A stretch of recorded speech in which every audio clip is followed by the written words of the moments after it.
Considérant que les 4 soumissions sont conformes, En conséquence, je propose d'autoriser le directeur du service sécurité incendie, M. Stephen Canestrari, à procéder à l'achat d'une caméra thermique de marque Argue modèle MI-TIC 160-3 au montant de 6 030 plus taxes auprès du fournisseur Parafiama Solutions. D'autoriser la directrice générale, Mme Christiane Côté, à signer le cas échéant pour et au nom de la Ville tous les documents pour donner effet à la présente résolution, d'imputer la dépense au poste budgétaire 22-20 725 et que la dépense soit payée à même le fonds de roulement pour une durée de 5 ans. Je seconde. Plus tard.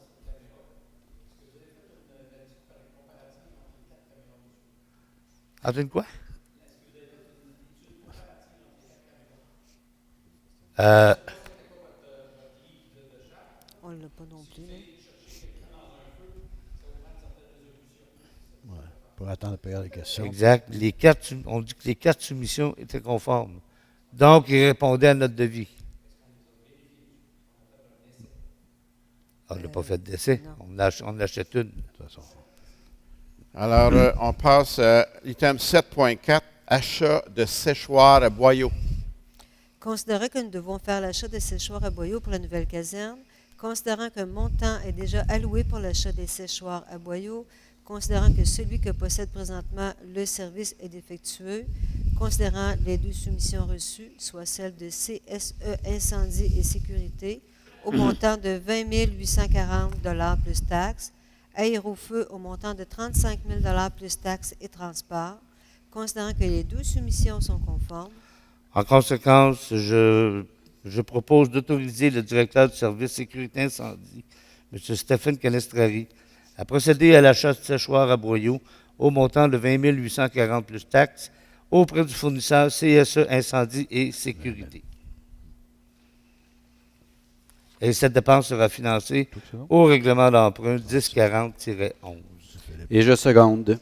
Merci. On passe à l'item 7.5, constitution d'une patrouille nautique. Considérant que la municipalité a mis en place une patrouille nautique en 2012, considérant que cette patrouille agit afin de sensibiliser les plaisanciers sur les plans d'eau navigables de la municipalité en leur transmettant uniquement des recommandations, considérant qu'à compter de 2014, la municipalité veut faire appliquer la réglementation municipale.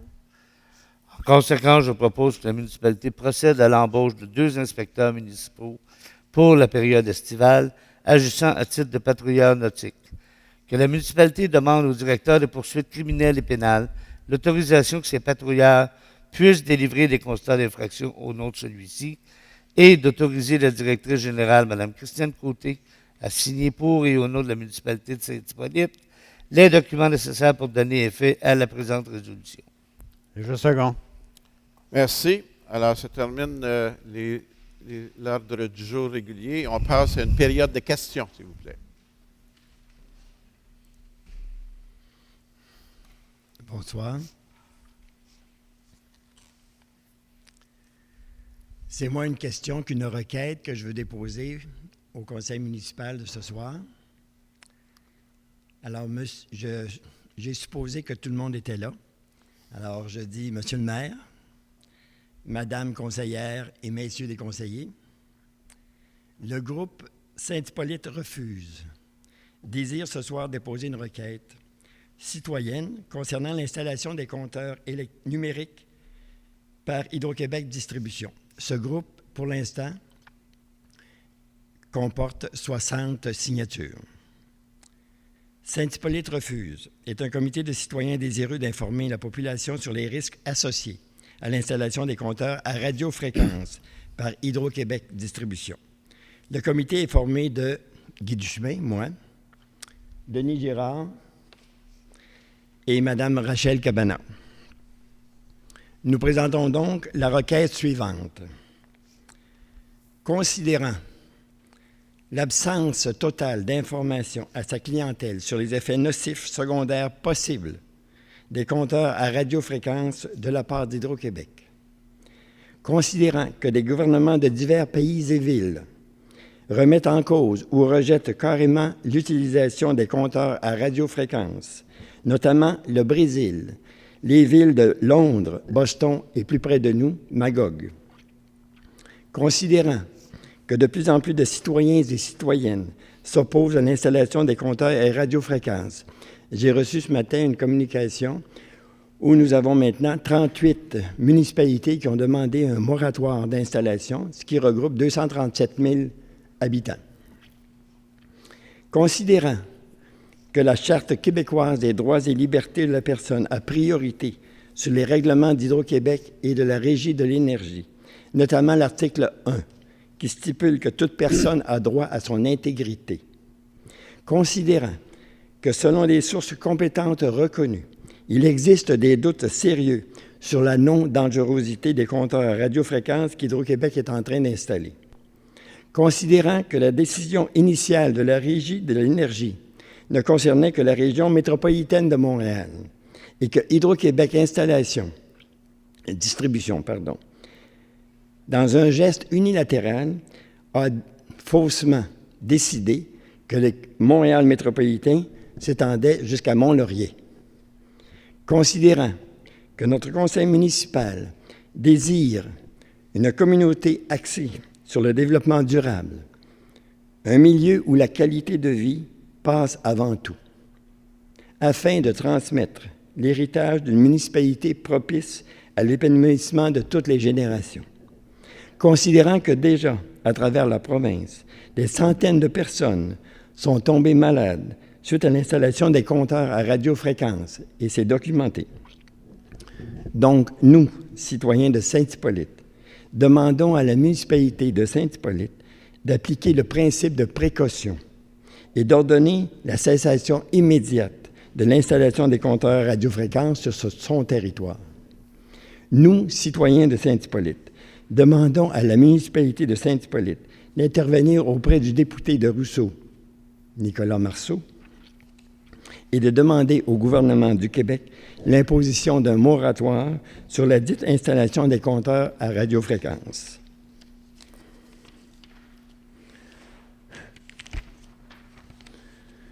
Nous demandons de plus au conseil municipal de refuser toute demande de rencontre à huis clos sur le sujet par Hydro-Québec Distribution, ce qu'ils ont l'habitude de faire. Nous prions aussi le conseil de la municipalité de Saint-Hippolyte de faire connaître à toute la population de Saint-Hippolyte son opposition, le cas échéant, à l'installation des compteurs à radiofréquence sur son territoire.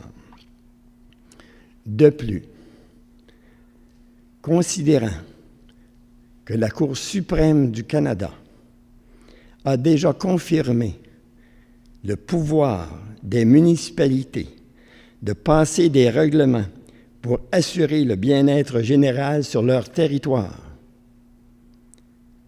nous suggérons à notre conseil municipal d'étudier la possibilité de demander une injonction d'installer les nouveaux compteurs sur l'assemblée de son territoire. Et nous avons signé Guy Duchemin, Denis Girard et Rachel Cabana. À la requête que je remets à M. le maire, je joins les signatures de toutes les personnes qui ont assisté à la séance d'information, le document relatif à la requête au jugement de la Cour suprême, document qui a été publié par le gouvernement du Québec dans son bulletin. Je m'excuse.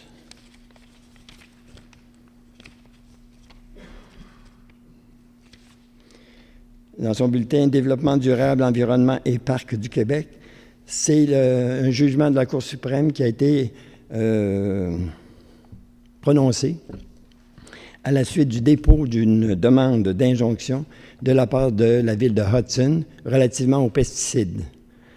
Et c'est à la suite de ça que la Cour suprême a dit que c'était de juridiction municipale de passer des règlements pour la protection de la santé et de l'intégrité de sa population. Et si les membres du Conseil le désirent, nous avons à la disposition des CD pour vous informer sur les degrés de dangerosité des compteurs à radiofréquence que veut installer le Hydro-Québec. Alors, je joins ces documents-là que je remets à M. le maire. Merci beaucoup, M. Duchemin. Deux choses. Un, nous avons déjà, le 30 septembre, fait une demande de moratoire. Et à la suite des informations additionnelles qu'on a ici, soyez assurés qu'on va l'analyser, l'étudier et vous revenir sur la façon qu'on va procéder dans les prochaines semaines ou mois. Je vous remercie beaucoup. Je pense que oui. À certains endroits.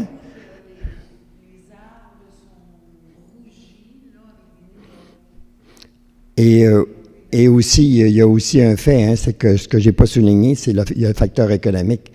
Toutes les personnes qui sont vues installer un compteur à radiofréquence, le compte d'électricité a drôlement grimpé. Je vais juste vous donner un exemple, le petit commerce Technopolis. Je ne sais pas si vous connaissez la grandeur de ce local-là. OK? Pour un mois, par mois, augmentation de 80 $. Dès l'installation du compteur radiofréquent. Et Hydro-Québec Distribution dit, bien, parce que maintenant, on a une mesure juste. Belle raison. Alors, je pense que toutes les raisons qu'on a d'inciter vraiment notre conseil municipal à agir dans ce sens-là. Merci beaucoup. Merci. Merci, M. Duchemin.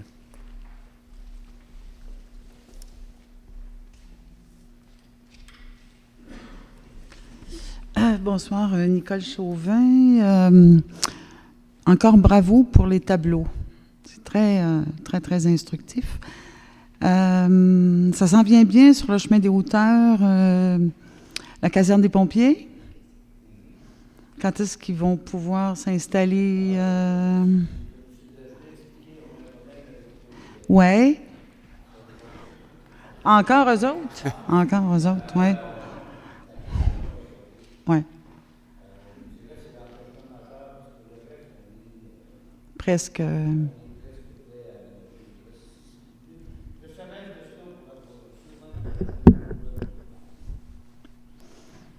Je peux certainement vous dire que j'étais là vendredi et on m'a dit qu'il commençait des travaux il y a un peu de travaux de ménage, de quelques arbres à couper qui doivent se faire cette semaine. Donc, ce que j'ai compris, c'est qu'ils commencent cette semaine. Mais quand est-ce qu'ils vont brancher?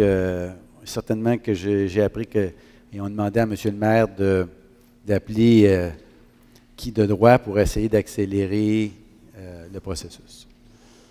Et non pas en huis clos, là, comme on a entendu. Ouais.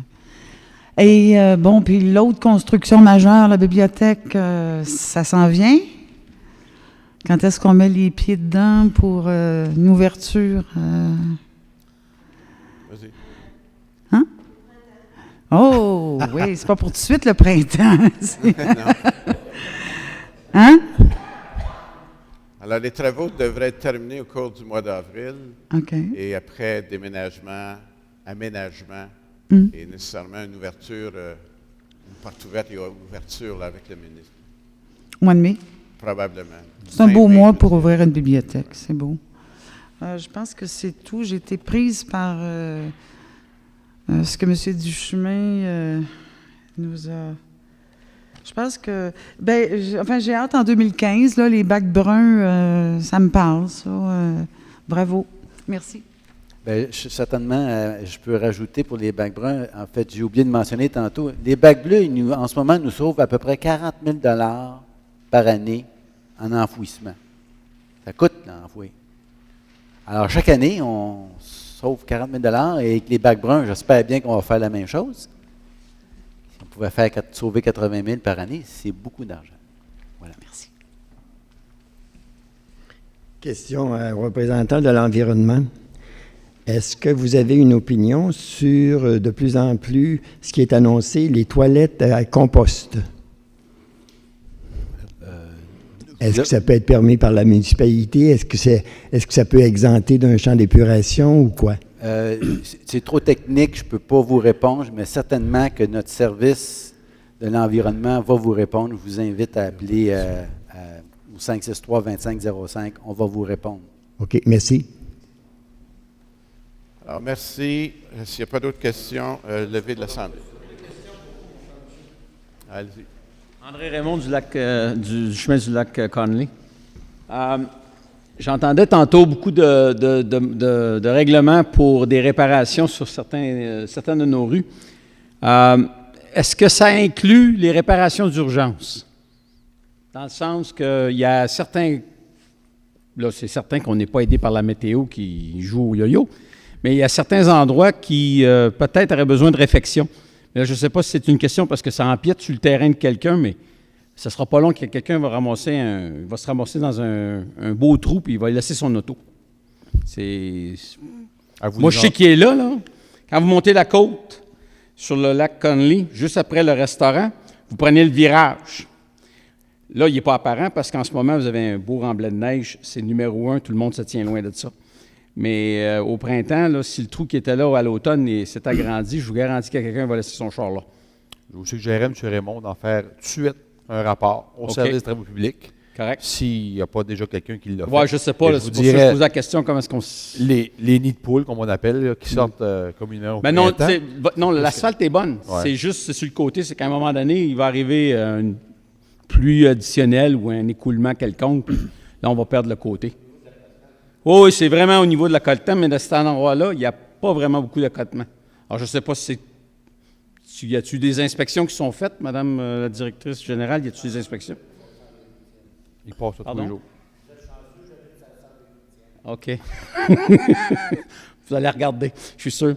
L'autre question, au niveau des lumières, ces choses comme ça, j'ai entendu encore qu'on peut mettre des... Le règlement est où? Sur l'Internet, au niveau de la ville, ou il faut que j'appelle quelqu'un? Il faut appeler quelqu'un? OK, ça marche. Merci beaucoup. Merci. Bonne fin de soirée. Je seconde. Merci.